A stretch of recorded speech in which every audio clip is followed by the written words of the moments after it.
This is Mikhail Kalashnikov. He was a small arms designer for the Soviet Union, though those who recognize his last name may be familiar with one of his creations.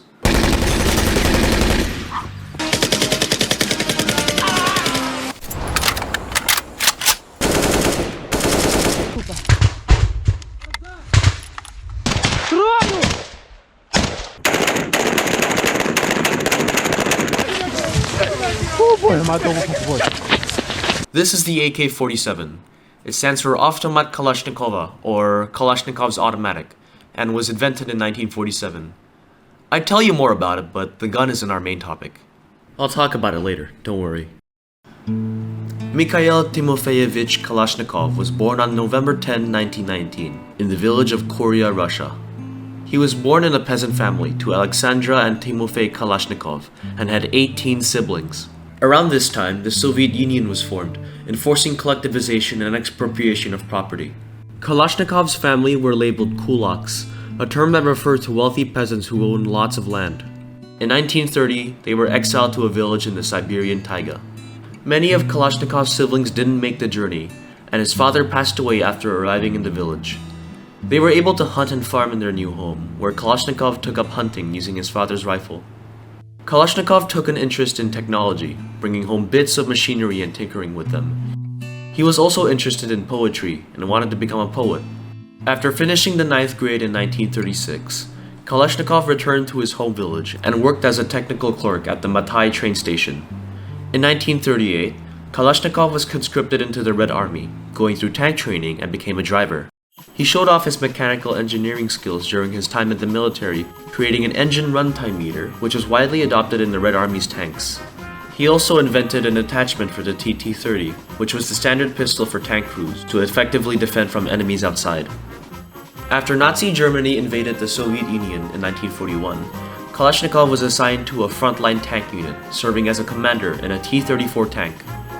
Being in the front lines of the war, his unit saw fierce combat during the Battle of Bryansk, in which Kalashnikov was badly injured by an artillery shell and sent to a hospital.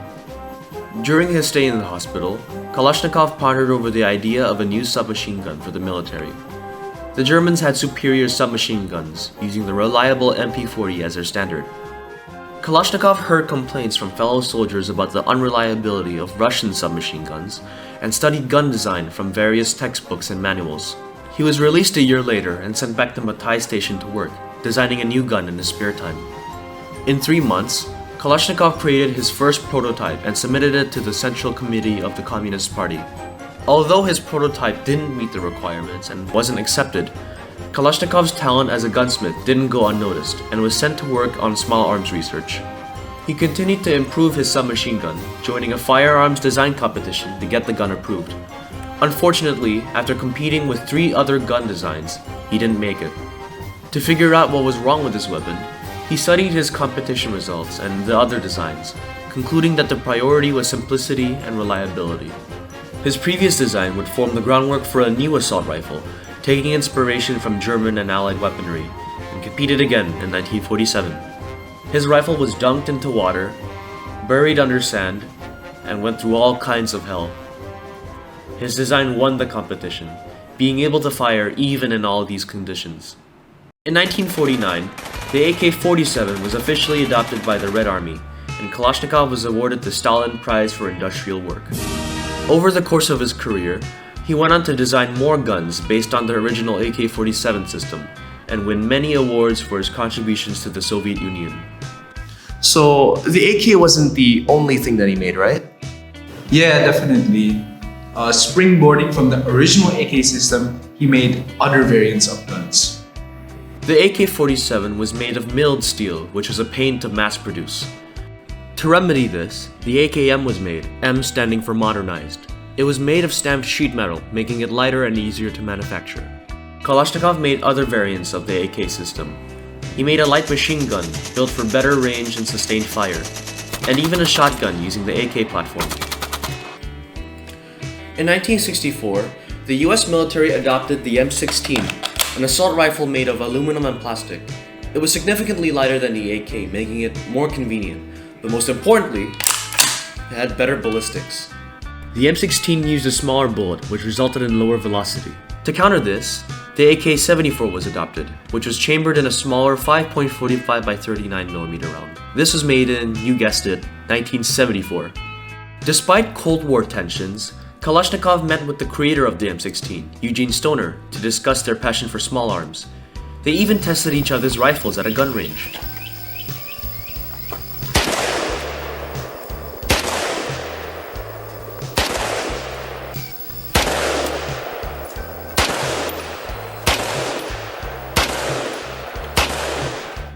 Kalashnikov had a wife, Ekaterina, and had 4 children.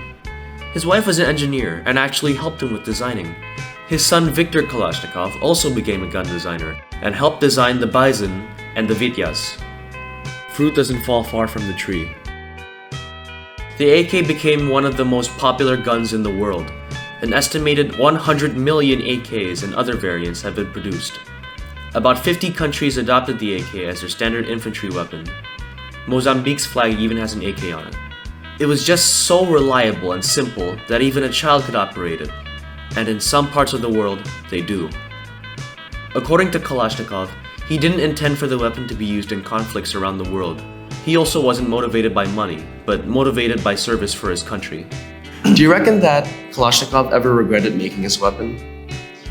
Yeah, probably at some point, but initially, I don't think he made it with the intention of it being a weapon of mass destruction and unwarranted killing.